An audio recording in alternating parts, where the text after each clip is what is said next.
नमस्कार, मैं हूं संजय शर्मा। आप देख रहे हैं 4 PM न्यूज नेटवर्क। अभय दुबे जी के साथ रोज शो करता हूं। आज भी मैंने किया और एक कुछ जलते हुए सवाल मैंने उनसे पूछे। मैंने उनसे पूछा कि इजराइल की जो दादागिरी पूरी दुनिया में चल रही है, ये कब खत्म होगी? गजा में कितने सारे बेगुनाह बच्चे मौत के मुंह में समा गए, कोई पूछने वाला नहीं है। किस तरह गुंडागर्दी से उसने ईरान पर हमला किया। हालांकि ईरान के जवाब ने इजराइल के पसीने छुड़ा दिया, इजराइल को बहुत बड़ी मात्रा में तबाह कर दिया। क्या ये अमेरिका की जिद है कि पूरी दुनिया को युद्ध में झोंक दो और फिर अपने हथियार बेचते रहो? जिस तरह चीन ईरान के पक्ष में खड़ा हो गया और चीन पहले पाकिस्तान के पक्ष में खड़ा हुआ, दुनिया एक नए संदेश की तरफ जा रही है। भारत एक ऐसा देश है जो अपनी विदेश नीति तय नहीं कर पा रहा, युद्ध विराम के समझौते पे गायब रहता है, पूरी दुनिया में भारत की मजाक उड़ती है। मैंने अभय द्विवेदी जी से पूछा ये सब हो क्या रहा है, और मैंने ये भी जानना चाहा कि उत्तर प्रदेश की राजनीति में क्या हो रहा है। क्या अमित शाह उत्तर प्रदेश में अपनी सक्रियता बढ़ा रहे हैं? जिस तरह कल उन्होंने आके प्रोग्राम में पुलिस के अभ्यर्थियों को उनकी अपॉइंटमेंट लेटर बांटे योगी आदित्यनाथ के सामने और कहा, केशव मौर्य के लिए कहा कि मेरे प्रिय मित्र और डिप्टी सीएम। उस समय योगी आदित्यनाथ का चेहरा तमतमाया, क्योंकि योगी आदित्यनाथ और केशव मौर्य के बीच सास बहू के रिश्ते हैं। तो क्या योगी आदित्यनाथ को चुनाव से पहले हटाया जाएगा या बनाए रखा जाएगा? इन बातों पर भी हमने चर्चा की। बहुत अच्छा कार्यक्रम है, पूरा सुनिएगा। पहले चैनल को सब्सक्राइब और ज्वाइन करिएगा। चलते हैं अभय दुबे जी के पास। 4 PM न्यूज नेटवर्क में स्वागत है अभय दुबे जी आपका। इजराइल अपनी गुंडागर्दी पे उतारू है। उसको लगता है कि वो जहां चाहेगा, जिस तरह चाहेगा, उस तरह पूरी दुनिया में तानाशाही का रवैया अपनाएगा। गाजा में जो कुछ हुआ उसने पूरी दुनिया को शर्मसार कर दिया। सैकड़ों हजारों बच्चे भूख के मारे, युद्ध के मारे मर गए। अब ईरान पर हमला करने की कोई वजह नहीं थी। मुझे लगता है कि अमेरिका इसके पीछे बहुत ताकत के साथ खड़ा हुआ था और जो ईरान पर हमला हुआ, लेकिन इजराइल ने ये सपने में भी नहीं सोचा था कि ईरान इस तरह पलटवार कर देगा और इजराइल को बहुत बड़ा नुकसान पहुंचा देगा। उधर रडार से बचते हुए एक युद्धपोत के पहुंचने की, जहाज के पहुंचने की खबर है ईरान पे, जो बताया जाता है कि चाइना ने उसको भेजा है। चीन पाकिस्तान के साथ खड़ा हो जाता है, चीन ईरान के साथ खड़ा हो जाता है। पूरी दुनिया जिस तरह युद्ध के मुहाने पे खड़ी है और इजराइल के कारण एक बार फिर तृतीय विश्व युद्ध की आशंका बढ़ रही है। इजराइल की गुंडागर्दी को कोई रोकेगा या फिर ये अमेरिका अपने हथियार बेचने की होड़ में इसी तरह तबाही मचाता रहेगा? क्या लगता है आपको? देखिए, इज़राइल ने जिस तरह ईरान के ऊपर हमला किया है, उससे मुझे लगता है कि अब इज़राइल को समस्याओं का सामना करना पड़ेगा। क्योंकि इज़राइल ने एक गलत देश के ऊपर हमला कर दिया। ईरान मिस्र नहीं है, ईरान गाज़ा नहीं है, ईरान मध्य पूर्व नहीं है। ईरान आमतौर पर जिन देशों का भी, अब जिन इलाकों का हमने नाम लिया है, वो सारे सुन्नी इलाके हैं। ईरान एक शिया देश है। और दूसरे, ईरानी क्रांति का भी जो 1980 में हुई थी, रज़ा शाह पहलवी के, ईरान के राजा रज़ा शाह पहलवी के खिलाफ अयातुल्लाहों की क्रांति हुई थी, इस्लामिक क्रांति के नाम से जाना जाता है। उसका किरदार बिल्कुल अलग तरीके का था। और ईरान दुनिया की सबसे पुरानी सभ्यताओं में से एक है। मिस्री सभ्यता, ईरान यानी फारस, ईरान का पहला नाम फारस था, है? फारस की सभ्यता, भारत की सभ्यता, इराक यानी बेबीलोन की सभ्यता, ये सारी सभ्यताएं दुनिया की सबसे पुरानी सभ्यताएं हैं। यूरोप की सभ्यताओं से भी पुरानी। ईरान एक बिल्कुल अलग किस्म की चीज है। आप किसी भी मध्य पूर्व के विशेषज्ञ से, एशिया के किसी भी विशेषज्ञ से बात कीजिए तो वो कहता है, वो आपको बताएगा कि ईरान को कम करके आंकना बिल्कुल गलत है। और जो इजराइल ने किया है ईरान के ऊपर हमला, बहुत नुकसान भी पहुंचाया। बहुत से महत्वपूर्ण लोगों को इजराइल का जो अटैक था उसकी वजह से उनको अपनी जान भी, प्राण भी खोने पड़े। लेकिन बदले में ईरान ने हमला किया। उसके बाद तेल अवीव को आप देखिए, तेल अवीव खंडर जैसा लग रहा है। जो इजराइल की राजधानी है वो खंडर जैसा लग रहा है। क्यों लग रहा है? क्योंकि ईरान ने लगातार उसके ऊपर मिसाइलें फेंकी हैं और ये मामला यहीं पे रुकेगा नहीं, ये मामला लगातार जारी रहेगा। क्योंकि ईरानी जनता वैसे तो अपनी सरकार से कोई ज्यादा खुश नहीं है, क्योंकि सरकार जब बहुत दिन तक चल जाती है तो काफी एंटी इनकम्बेंसी उसके खिलाफ जमा हो जाती है। लेकिन इस सवाल के ऊपर, जबकि ईरान का राष्ट्रीय स्वाभिमान और इस्लामिक क्रांति का पूरा अस्तित्व दांव पर लगा हुआ है, उस वक्त मेरा मानना है कि ईरान जमकर खड़ा होगा। और उसे, जो लोग अभी हिचक रहे हैं वो भी थोड़े दिनों बाद हिचक बंद कर देंगे। सऊदी अरेबिया हिचक रहा है या दूसरे देश हिचक रहे हैं, अमेरिका के हस्तक्षेप के कारण वो भी बंद कर देंगे, वो भी सब ईरान के पक्ष में खड़े हो जाएंगे। ईरान के ऊपर इजराइल ने हमला करके दरअसल पूरी दुनिया में ईसाई बनाम मुसलमान का परिप्रेक्ष्य पैदा कर दिया है। आप मेरी बात को समझने की कोशिश कीजिए, मैं क्या कह रहा हूं। ईरान के टिकने का कारण क्या होगा? जाहिर है कि अमेरिका बहुत शक्तिशाली है, ये ईसाई बनाम मुसलमान हो जाएगा। और चीन ना तो ईसाई है ना मुसलमान है? और चीन इस वक्त ईरान के साथ खड़ा है और ये चीज ईरान को और बल प्रदान करेगी। क्योंकि भारत में भारतीय जनता पार्टी की सरकार है, वो विचारधारात्मक रूप से इजराइल के साथ है, क्योंकि उसे लगता है कि ऐसा ही भारत, इजराइल जैसा भारत हमें बनाना है। इजराइल में क्या है? धर्म यानी यहूदी मजहब, मोसेड यानी वहां की जासूसी संस्था, और उनका मिलिट्री इंडस्ट्रियल कॉम्प्लेक्स जो कि अमेरिका की नकल में तैयार किया गया है। इजराइल इन तीनों चीजों का जोड़ है। संजय जी, फिर से मैं एक बात कह रहा हूं, भारतीय जनता पार्टी ऐसा ही भारत बनाना चाहती है, इजराइल जैसा। इजराइल बहुत छोटा सा है, लेकिन वो एक बहुत विशाल का है, भारत को एक बहुत ही विशाल का इजराइल में बदल देना चाहती है। मजहब, क्या मजहबी भावना, मोसेड यानी जासूसी संस्था,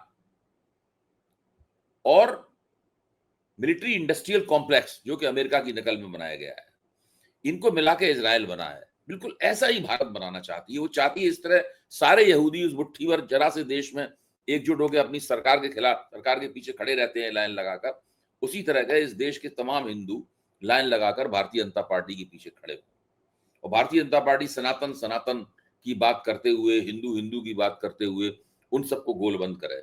लोग आपसी मतभेद भूल जाएं, ये भूल जाएं कि उनको सत्ता में हिस्सा मिल रहा है कि नहीं मिल रहा है, वो भूल जाएं कि उनको जो उनको उनकी आर्थिक बहबूदी हो रही है कि नहीं हो रही है, ये भूल जाएं उन्हें नौकरियां मिल रही है कि नहीं मिल रही हैं, ये भूल जाएं उनका आर्थिक सामाजिक सशक्तिकरण हो रहा है नहीं हो रहा है, और वो सीधे चुपचाप लाइन लगाकर नरेंद्र मोदी के खिलाफ खड़े हो जाएं। आप सोचिए, जिस वक्त ये सारी दुनिया एक तरह के बहुत बड़े, मैं विश्व युद्ध तो नहीं कहूंगा कि वो तो एक घिसी पिटी बात हो जाएगी, लेकिन एक बहुत ही विशाल और विध्वंसकारी युद्ध के मुहाने पर खड़ी हुई है।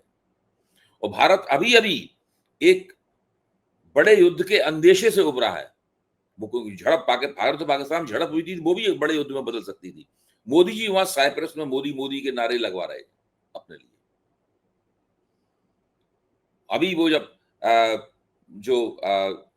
अहमदाबाद में विमान गिरा था, ड्रीम लाइनर गिरा था, वहां पे मोदी जी पोज दे रहे थे, वहां पर दुर्घटनाग्रस्त विमान के पास खड़े होकर मोदी जी पोज दे रहे थे। और अमित शाह कह रहे थे कि दुर्घटना तो होनी है, होनी, कौन रोक सकता है दुर्घटना को। बिल्कुल इस तरह की निष्ठुर सरकार है। आप सोचिए, इस वक्त मोदी जी को भारत में होना चाहिए था। और मोदी जी को विदेश यात्राओं का और विदेश मंत्री बनने का इतना शौक है कि जब कनाडा के प्रधानमंत्री ने उनको फोन किया कि आपको हम G7 में निमंत्रित करना चाहते हैं, तो मोदी जी को अपनी असमर्थता व्यक्त कर देनी चाहिए थी कि मैं वहां पर नहीं जाने वाला हूं, मुझे बहुत काम है भारत में, दूसरी समस्याएं हैं उनसे। लेकिन मोदी जी ने कहा ठीक है मैं जाऊंगा। और इस वक्त वो 3 देशों की यात्रा, दुनिया में कौन सा ऐसा राजनेता है जो इस वक्त विदेश यात्रा पर निकला हुआ है? आप बताइए, आप बताइए। आपको कोई, आप दिन रात खबरों के बीच में रहते हैं, आप बताइए कौन सा ऐसा राजनेता है जो इस वक्त विदेश यात्राओं पर निकला हुआ है? कोई नहीं है केवल नरेंद्र मोदी विदेश यात्राओं पर निकले हुए हैं। एक नहीं, 3-3 देशों में जाएंगे। आप इससे अंदाजा लगाइए कि आखिरकार हम लोग, और हिंदुस्तान में हालत क्या है। इतनी बड़ी विमान दुर्घटना हो चुकी है। आज पुणे के अंदर एक पुल गिर गया, इसके अंदर पता नहीं कितने लोगों की मौत हुई है। 20-25 लोग तो पानी के अंदर बह गए हैं। केवल 2 लोग मौतों की पुष्टि हुई है, लेकिन जो पानी के अंदर बह गए हैं उनके बारे में किसी को नहीं पता। और उत्तराखंड में एक हेलीकॉप्टर क्रैश हो गया है। पूरा भारत दुर्घटनाग्रस्त लग रहा है। और इस भारत की लगाम जिसके हाथ में है, नरेंद्र मोदी की सरकार, वो भी मुझे दुर्घटनाग्रस्त लग रही है। ये स्थिति है। और हमारे जो विश्वगुरु नेता हैं वो इस वक्त विदेश यात्राओं में लगे हुए हैं। आप सोचिए, विदेश मंत्री अलग दूसरे देशों की यात्राएं कर रहे हैं, नरेंद्र मोदी अलग दूसरे देशों की यात्राएं कर रहे हैं। हिंदुस्तान में दुर्घटनाओं पर दुर्घटनाएं हो रही हैं और दुनिया युद्ध के कगार पर खड़ी हुई है। इस स्थिति का हम और आप दोनों बैठे हुए असहाय रूप से सामना कर रहे हैं। ये एक नई परंपरा शुरू हो गई है अभय जी। और मुझे लग रहा है कि जिससे आज केदारनाथ के पास उत्तराखंड में एक हेलीकॉप्टर क्रैश हुआ है, 7 लोगों की मौत की खबर आई है। आज ही एयर इंडिया की फ्लाइट का वीडियो वायरल हो रहा है कि वहां पे 5 घंटे तक उसमें एसी नहीं चल रहा था, लोग हाथ से पंखा कर रहे हैं, प्रॉब्लम आई एयर इंडिया में। कल एक टेक्निकल प्रॉब्लम के चक्कर में फ्लाइट रोक दी गई उड़ने से। तो देश के नागरिक उड्डयन मंत्री की जिम्मेदारी नहीं है, ये कंपनी कौन है, कौन अफसर हैं जो इन हेलीकॉप्टरों की हवाई जहाज की चेकिंग करे। आप बताइए 48 घंटे के अंदर एक इतनी बड़ी दुर्घटना होती है एयर इंडिया की, इसमें 240 से ज्यादा लोग मारे जाते हैं। उसके 48 घंटे के अंदर हेलीकॉप्टर क्रैश होता है, 7 लोग मारे जाते हैं। देश में हवाई यात्राओं पे कोई नियंत्रण, कोई संतुलन, कोई चेकिंग पॉइंट, कोई जांच पड़ताल कुछ है या नहीं है? तो डर लगता है, खौफ लगता है। एयर इंडिया आज की खबर, कल की खबर बता रहा हूं मैं आपको, एसी नहीं चल रहा है 5 घंटे तक, क्रू गायब होगा, क्रू मेंबर, लोग पंखा कर रहे हैं। तो एयर इंडिया के जहाजों को अगर संजय जी, आप कल मुझे एक फ्लाइट पकड़नी है। कल मुझे और मेरी पत्नी को एक फ्लाइट पकड़नी है और हम लोगों की फूंक सर की जा रही है। फ्लाइट एयर इंडिया की है। ओहो, ओहो, हाँ, ओहो। और हमारे बच्चों के फोन आ रहे हैं कि ये आप क्या कर रहे हैं, आपने एयर इंडिया से फ्लाइट क्यों बुक कराई। मैं आपको बता रहा हूँ कि हालत क्या है। मेरे जैसे बहुत से लोग हैं, मेरे जैसे बहुत से लोग हैं। आपको भी कुछ दिन बाद झारखंड से फ्लाइट पकड़कर लखनऊ आना होगा, तो आपको भी इस समस्या का सामना करना पड़ेगा। मैंने तो स्थिति क्या इंडिगो है? करा ली, स्थिति, इंडिगो हाँ, ही करा ली। ठीक है। नहीं, इंडिगो वालों की भी कोई बहुत हालत अच्छी नहीं है। दिक्कत की बात क्या है कि भारत की जो दोनों बड़ी एयरलाइंस हैं, जिसमें एक एयरलाइंस एयर इंडिया है और दूसरी इंडिगो है। इंडिगो भी, उसका भी बहुत बड़ा शेयर इसके पास है। ये सब लोग जो फ्लाइट उड़ान सुरक्षा के नाम पर जो खर्चा करना चाहिए, जो स्टाफ लगाना चाहिए, जिस टेक्नोलॉजी का इस्तेमाल करना चाहिए, उसमें जबरदस्त कॉस्ट कटिंग कर रहे हैं और ये लंबे अरसे से हो रही है। चूंकि भारत सरकार का जो निदेशालय है, नागरिक उड्डयन निदेशालय है, वो इन चीजों की तरफ चेतावनी वगैरह देता रहता है इन लोगों को, लेकिन ये एयरलाइंस मान नहीं रही हैं। ये इसी तरीके से सारा काम कर रही हैं। आज जो दिक्कतें आ रही हैं, कोई इंडिगो का कोई बहुत अच्छा प्रदर्शन थोड़ी ना है। वहां भी कई समस्याएं होती हैं, कई बार विमान खराब हो जाता है, उल्टी सीधी जगह उतरना पड़ता है, बहुत तरह की समस्याएं हैं वहां भी। इंडियन एयरलाइंस तो दुनिया की सबसे बुरी एयरलाइंस है इस मामले में। तो कोई कुछ नहीं कह सकता कि कब क्या क्या घटना हो जाए। ये अच्छा स्थिति है। अभय जी, आप और देखो कि मैं ये कह रहा, अरे अब आप देखिए उत्तराखंड में जो हेलीकॉप्टर गिरा है, आप सोचिए वहां क्या स्थिति है। मैंने मुझे पता लगा है, मेरे एक मित्र ने बताया है, पत्रकार मित्र ने, कि 3,000 रुपए का टिकट है उस फ्लाइट का, हेलीकॉप्टर की। और वहां पे दलाल जो है वो टिकट 25,000 रुपए का बेच रहे हैं। उत्तराखंड तो भ्रष्टाचार की अब आप नई इससे नई पता लगाइए किस स्तर का करप्ट भ्रष्टाचार है, किस स्तर की बदइंतजामी है। और भारत सरकार का इन तमाम स्थितियों के ऊपर कोई नियंत्रण नहीं है। आप निजी क्षेत्रों में चीज दें, निजी क्षेत्रों में अपनी सेवाएं दें, वो तो बात समझ में आती है, लेकिन आपका कहीं ना कहीं तो जवाबदेही स्थापित करने के लिए कोई स्टैंडर्ड ऑपरेटिंग प्रोसीजर होने चाहिए, कुछ तो होना चाहिए। ये सब कुछ भी अभी नहीं हो रहा। अभी पिछले 1 डेढ़ महीने पहले एक हेलीकॉप्टर और वहां पे दुर्घटनाग्रस्त हुआ था। अभी 3 दिन पहले एक सड़क पर उतारना पड़ गया था हेलीकॉप्टर। तो पांच मतलब घटनाएं आप हो चुकी हैं, 5 घटनाएं हो चुकी हैं इस तरह की पिछले 1 डेढ़ महीने के अंदर। नागरिक उड्डयन मंत्री जो हैं, वो अहमदाबाद में दुर्घटनाग्रस्त जगह जाते हैं तो रील बनवा रहे होते हैं, म्यूजिक के संग उनकी रील वायरल होती है। आप शर्मनाक बात देखिए, मंत्री जा रहा है, पीछे tit tit tit tit tit करके म्यूजिक बज रहा है, मंत्री की रील बन रही है, और मंत्री 240 लोग जहां मर गए वहां घटना स्थल को देखने जा रहा है। ये जिस प्रधानमंत्री की आप इसको शर्मनाक कह रहे हैं, इन लोगों से पूछिए क्या ये शर्मनाक है? ये क्या आपको शर्म आ रही है इसके ऊपर? वो लोग इसका क्या जवाब देंगे आपको? वो लोग इसका कोई जवाब नहीं देंगे आपको। दरअसल देखिए, राजनीति की पूरी प्रकृति इस तरह की बन गई है कि इनको ना किसी बात पर शर्म आती है, ना इनके लिए कोई राजनीतिक नैतिकता है, ना जिम्मेदारी की कोई भावना है, ना कोई जवाबदेही है, कुछ नहीं है। ये लोग मानते हैं कि ये सब होता रहेगा, होने दीजिए, कोई चिंता की बात नहीं है। जितना हो कोशिश करेगी, हम आंकड़ों को छिपाएंगे। अब देखिए कितनी, ये पूरा, आप देखिए लगातार हादसे पर हादसे होते चले जा रहे हैं क्या। और जो पत्रकार हैं, टीवी के पत्रकार हैं, उनको याद नहीं आ रहा है, उनको चिदम्बरम स्टेडियम में, चिन्नास्वामी स्टेडियम में बंगलोर में हुआ भगदड़ भगदड़ याद आ रही है, वो भी निंदनीय है, वो भी बदइंतजामी का नतीजा है। लेकिन वो भूल गए ये सुविधापूर्वक महाकुंभ में क्या हुआ था। भाई उत्तर प्रदेश सरकार कह रही है कितनी 30 या 33 कितने संख्या बताई है, लेकिन बीबीसी ने बाकायदा गिन गिन कर और आइडेंटिफाई कर कर, शिनाख्त कर करके बताया है कि 83 लोगों की जान गई। बिल्कुल ठीक बात कह रहे हैं। 30 और 83 में बहुत फर्क है। अच्छा, और कोई असर नहीं है भाजपा वालों पे। भाजपा का प्रवक्ता कुछ नहीं बोल रहा है, योगी आदित्यनाथ कुछ भी नहीं बोल रहे हैं, केंद्र सरकार कुछ भी नहीं बोल रही है, सब लोग चुप्पी साधे बैठे हुए हैं। बीबीसी की उस रिपोर्ट के ऊपर कोई प्रतिक्रिया नहीं है। उसमें गोविंदाचार्य के परिजन भी मारे गए, उसके गोविंदाचार्य ने उसकी तस्दीक कर दी है कि हमारे परिजन मारे गए, लेकिन सरकार कुछ नहीं बोल रही है। इस पूरी सरकार का हथकंडा ये है कि दुर्घटना हो जाए, ठीक है, हो गई, इसके बाद पहली कोशिश ये होगी जितना उसके ऊपर मिट्टी डाली जा सके उतनी मिट्टी डाली जाए, जितना छुपाया जा सके उतना छुपाया जाए। फिर जब छुपाए काम नहीं चलेगा, असली तथ्य निकल कर सामने आएगा, देर सवेर ही सही, उसके बाद में चुप्पी साध ली जाए। क्योंकि सरकार वही है तो उनको सजा तो हम दे नहीं सकते, भाई सरकार ही सजा देती है। ये स्थिति बनी हुई है चारों तरफ। बिल्कुल ठीक है। और जो आपने बताया कि बीबीसी की रिपोर्ट और उसमें 4 पीएम ने तो सबसे पहले 67 लाशें दिखाई दी थी, तो उसका नतीजा ये हुआ कि सरकार ने हमारे खिलाफ ईडी की जांच करने को लिख दी, 3 चिट्ठी लिख दी। लेकिन हमें क्या फर्क पड़ रहा कि हम तो सत्य बोलेंगे। लेकिन मजे की बात यह है अवय जी, मुझे लगता है कि योगी आदित्यनाथ शायद प्रेशर में आ गए इन सब चीजों के बाद, क्योंकि सालों से भारतीय जनता पार्टी के कार्यकर्ताओं से लेकर नौकरशाह, राजनेता सब जानते थे कि अमित शाह और योगी आदित्यनाथ के बीच 26 का आंकड़ा है। कुछ लोग तो कह रहे थे कि संवादहीनता है, बोलचाल बंद है।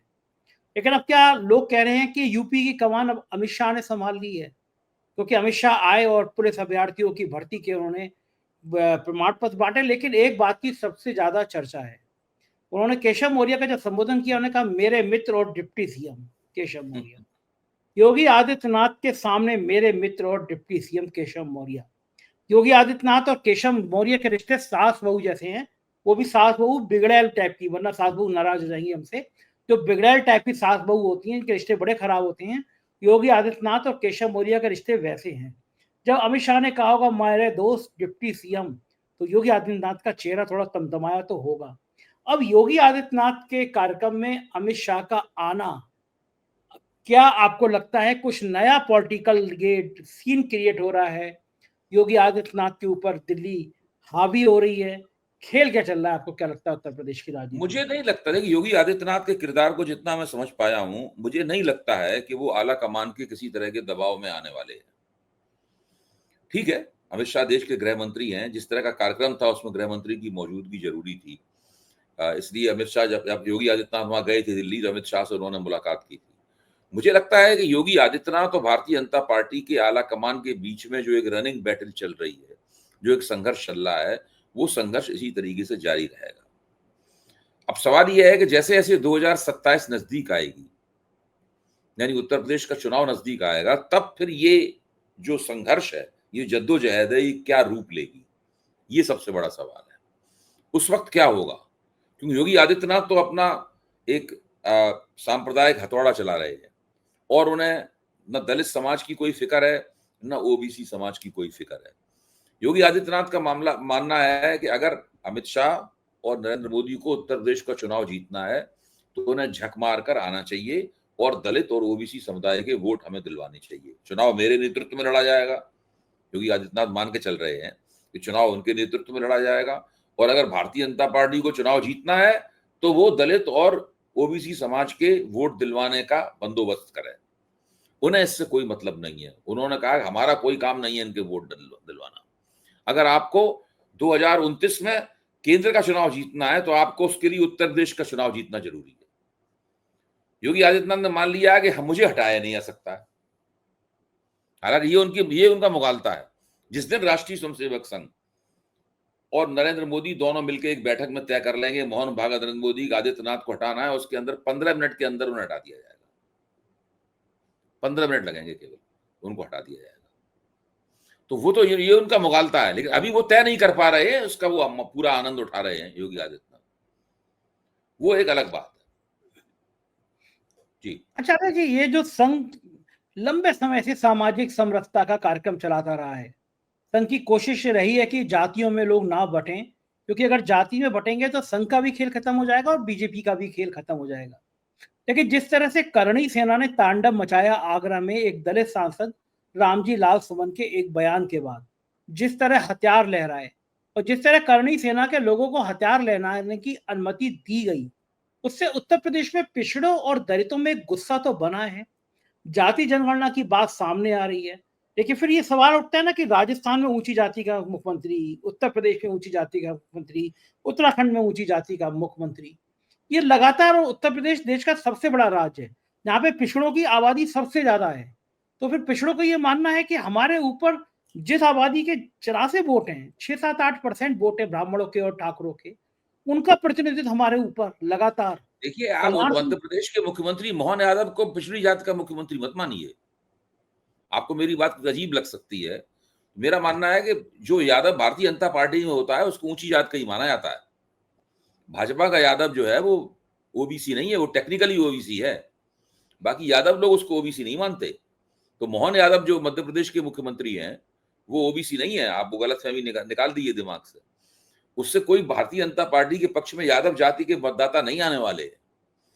तो आप ये मान के चलिए कि भारतीय जनता पार्टी जिन लोगों को सत्ता के शीर्ष पर बैठाती है, वो पूरा उसका कोशिश होती है कि दलितों और ओबीसी की वोट हमें प्राप्त हो जाए, लेकिन वो हम ऊंची जात के किसी व्यक्ति को ही शीर्ष सत्ता उसको प्रदान करें।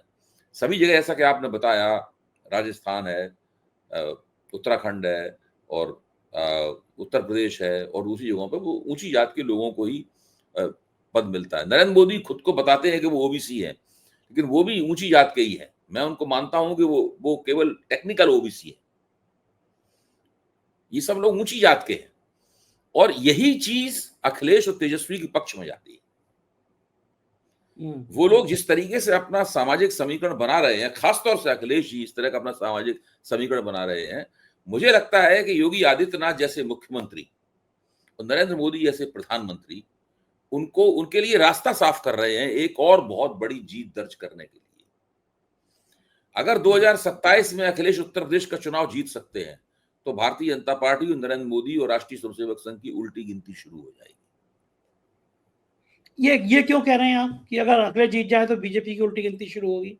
अगर उत्तर प्रदेश का चुनाव उन्हें जीत लिया, यही तो योगी आदित्यनाथ का बार्गेनिंग पॉइंट है। आप ये क्यों भूल जाते हैं? योगी आदित्यनाथ कहना है कि अगर आपको उत्तर प्रदेश का चुनाव जीतना है तो अपना बंदोबस्त जीतने का खुद कीजिए। अगर आपको लोकसभा का चुनाव जीतना है तो पहले यूपी का विधानसभा चुनाव जीतना जरूरी है आपके लिए। विधानसभा चुनाव हार जाएंगे, लोकसभा में हार ही चुके हैं, उत्तर प्रदेश में बचेगा क्या फिर आपके पास? भाई आप लोकसभा में हार चुके हैं, अब तो लोकसभा की हार की रिकवरी कर सकते हैं आप उत्तर प्रदेश का विधानसभा चुनाव जीतकर। अगर वहां भी अगर आप हार गए और अखिलेश उत्तर प्रदेश के मुख्यमंत्री बन गए कांग्रेस के साथ गठजोड़ बनाकर, तो फिर भाजपा के पास बचेगा क्या? फिर 2029 के लोकसभा चुनाव में इनकी बहुत बुरी तरह पिटाई होगी, सारे देश में छवि बुरी तरीके से गिर जाएगी, सब जगह हार जाएंगे। कम अच्छा, से कम मोदी अभी जी, जो सीटें हैं उसमें 150 सीटें कम हो जाएंगी संजय जी। बिल्कुल ठीक है। अच्छा, मोदी जी को लगता तो होगा कि बड़े शान के साथ वो अब की बार मोदी सरकार कहते थे, केवल उत्तर प्रदेश ही एक ऐसा राज्य है जिसकी वजह से उनको अब की बार एनडीए सरकार कहना पड़ा। उत्तर प्रदेश में जो लोकसभा की पिटाई, तो कहीं ना कहीं योगी आदित्यनाथ के लिए मन में गुस्सा तो आता होगा। क्या लगता है आपको मोदी और शाह के मन नहीं, में? वो सब है, लेकिन अब परिस्थितियां ऐसी हैं कि राजनीति बड़ी जटिल होती है और भारत की राजनीति पहले से काफी भारत की राजनीति वैसे भी काफी जटिल है दुनिया की किसी दूसरे देश की राजनीति के मुकाबले। तो अगर इन लोगों का बस चलता तो उत्तर प्रदेश के चुनाव के तुरंत बाद ही, लोकसभा चुनाव के तुरंत बाद ही योगी आदित्यनाथ को हटा देते। पूरा उन्होंने इंतजाम कर लिया था। भूपेंद्र चौधरी के नेतृत्व में जो जांच समिति बनी थी उसकी रिपोर्ट आ गई थी, उसके आधार पर योगी आदित्यनाथ को तो हटाया जाना बिल्कुल तय सा था। लेकिन तभी राष्ट्रीय स्वयंसेवक संघ ने हस्तक्षेप किया और नरेंद्र मोदी का हाथ पकड़ लिया, योगी आदित्यनाथ को नहीं हटाया गया। अब स्थिति ऐसी बन गई है कि अब उनको हटाया जाना और भी ज्यादा मुश्किल हो गया है।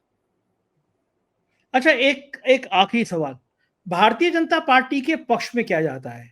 2027 के चुनाव में योगी आदित्यनाथ भारतीय जनता पार्टी के मुख्यमंत्री पद के प्रत्याशी हो ये पक्ष में जाता है, या मुख्यमंत्री पद का प्रत्याशी कोई पिछड़ी जाति का, दलित जाति का घोषित किया जाए ये पक्ष में जाता है, योगी आदित्यनाथ को हटाना पक्ष में जाता है, या उनको बनाए रखना पक्ष में जाता है?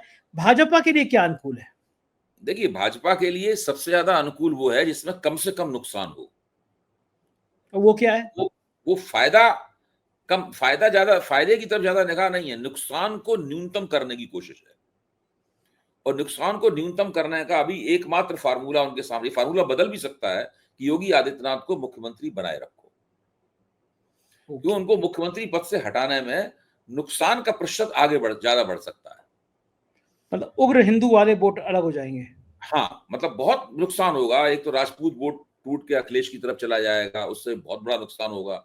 अखिलेश का गठजोड़ बहुत ज्यादा पावरफुल हो जाएगा। उसके बाद में जो एक उग्र हिंदू वोट है, मुसलमान विरोधी वोट है, वो भी इस बात से बहुत चिढ़ेगा। वैसे भी ऑपरेशन सिंदूर के साथ की राजनीति के बाद जो राजनीति में समस्याएं आई हैं भाजपा की, उससे वो ऑलरेडी पहले से नाराज है। अब योगी आदित्यनाथ को हटाया तो नाराजगी और भी ज्यादा बढ़ जाएगी। तो इन तमाम स्थितियों को ध्यान में रखते हुए कम से कम आज की तारीख में मुझे नहीं लगता कि योगी आदित्यनाथ को भारतीय जनता पार्टी मुख्यमंत्री पद से हटा पाएगी। बिल्कुल ठीक बात है। बहुत बहुत शुक्रिया अभय जी, आपने राजनीति की इतनी सारी बातें हमको समझाई। Thank you. ये थे अभय दुबे जी, पूरी बातचीत आपने सुनी। मुझको यकीन है राजनीति की ये विमर्श आपको अच्छा लगा होगा। अच्छा लगा हो तो प्यार भरा कमेंट जरूर करिएगा। शुक्रिया। Thank you.